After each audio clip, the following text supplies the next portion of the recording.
seem to be extremely positive for several sectors, especially for ongoing tax litigation in the country. If you look at the provisions such as providing certainty to the FIIs on their capital gains taxation, which is extremely positive move for the capital markets. Also, if you look at the provisions of reduced withholding tax of 5%, which has been now extended to bonds issuance by all the sectors and companies in all the sectors, has been extremely positive, and I think it will certainly encourage and deepen the corporate bond markets, which is the stated objective of the finance minister.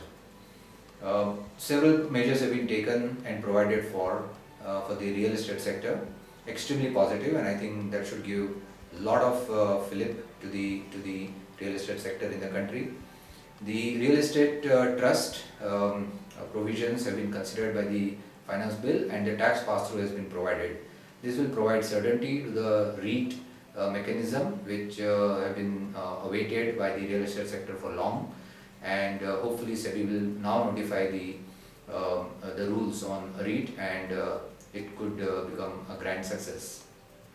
Similarly, a lot of provisions have been made to provide incentives to the low cost affordable housing projects. Again, it's a very welcome step. If you look at infrastructure sector, again several provisions have been made, like extension of tax holiday for the power sector for 10 years.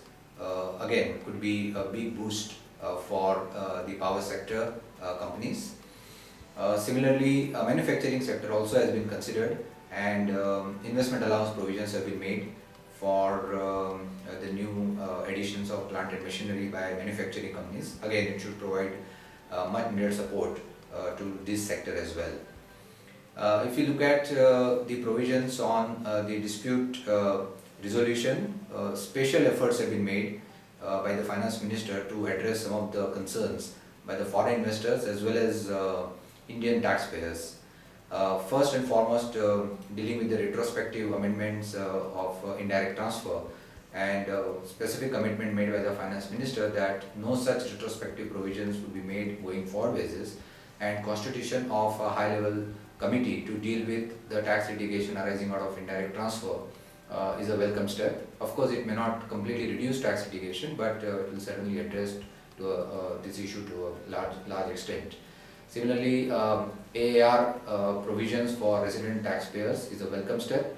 We'll have to see how it will be implemented finally.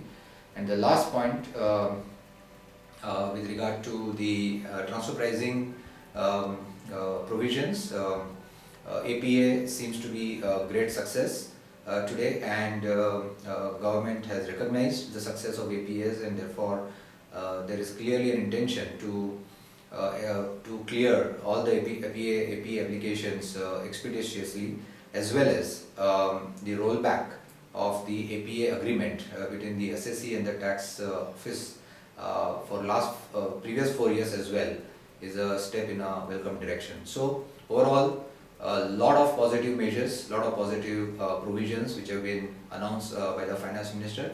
Hopefully this will encourage the foreign investors and Indian investors to make more investments in the country and take benefit of these provisions.